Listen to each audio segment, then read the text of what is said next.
Ah, le taquin, un refus d'obtempérer dans le Val d'Oise, dans la riante commune de Soisy-sous-Montmorency.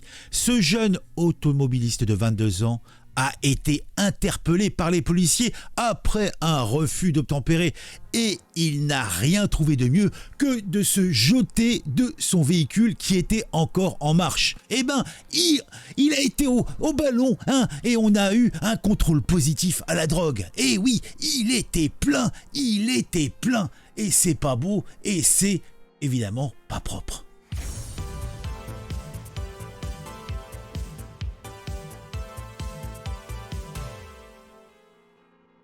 Le gars s'est pas contenté, comme je vous l'ai dit, de faire un refus d'obtempérer, c'est qu'il a aussi eu l'outrecuidance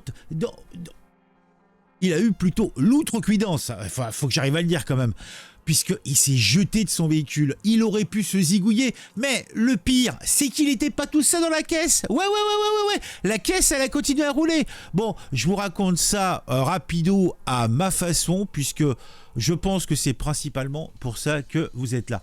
Alors, qu'est-ce qui se passe? On a un joyeux mec, donc on va l'appeler le joyeux Drille, il a 22 printemps et il a décidé de jouer à cache-cache avec les policiers de Soisy-sous-Montmorency, c'est dans le Val d'Oise. Mais voilà, sa stratégie de fuite n'était pas des plus brillantes, effectivement, puisque alors qu'il fonçait à travers les rues, il a préféré au final jouer les cascadeurs en sautant de sa voiture en marche. Bon, autant dire que je peux facilement vous expliquer le truc, mais bon, je vous invite plutôt à imaginer la scène où vous avez un véhicule qui est en roue libre, sans pilote, fonçant droit vers la voiture de police qui était en face d'elle et qui était là pour qu'il s'arrête, quoi.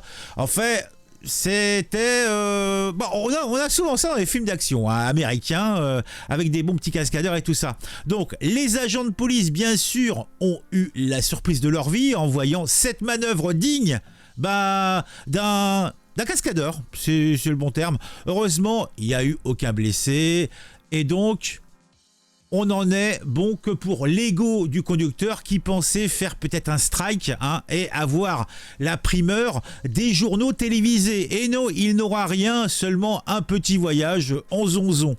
Alors, pour ajouter une petite touche à cette, ce que je peux appeler une farce, le jeune homme avait, semble-t-il, une dose conséquente de stupéfiants dans son corps. Ce qui aurait peut-être légèrement coloré sa perception de la réalité. C'est vrai, c'est possible. Donc, résultat des courses au final, une arrestation musclée, bah oui, il a pris cher le salopard, et un contrôle positif aux stupéfiants, ce qui lui vaut un billet direct pour une garde à vue, somme toute bien mérité.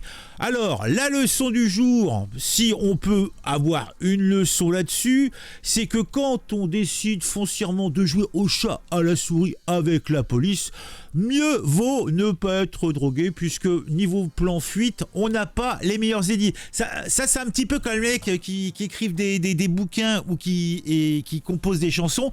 Quand ils sont complètement barrés, ils trouvent ça génial, et quand le lendemain, ils écoutent ou ils lisent ce qu'ils ont fait, et ils se rendent compte que c'est de la D, comme disent les jeunes. Alors qu'est-ce qu'on a d'autre comme information qu'on pourrait voir d'intéressant? Je crois que simplement, le gars il fuit, hein, normal, il voulait faire son AL, il voulait peut-être, comme je l'ai dit, être dans les faits divers. Alors il ouvre sa portière et saute de sa voiture. Et bien sûr, la voiture venant percuter le véhicule de police sans toutefois faire de blessés. Alors, j'avais cru comprendre qu'il y avait des passagers. Hein? Non, c'est un autre fait divers. C'est possible, c'est possible. Bon, en tout cas, je vous ai raconté. Moi, ça m'a fait sourire. Donc, je vous invite à mettre un j'aime, à mettre un commentaire. On se retrouve très vite pour une nouvelle vidéo sur un sujet qui m'a intéressé et qui, je l'espère, vous intéressera aussi. À très vite. Je suis trompé, mais bon, c'est pas plus mal. Vous voyez, abonnez-vous. Hein. Voilà, et c'est parti.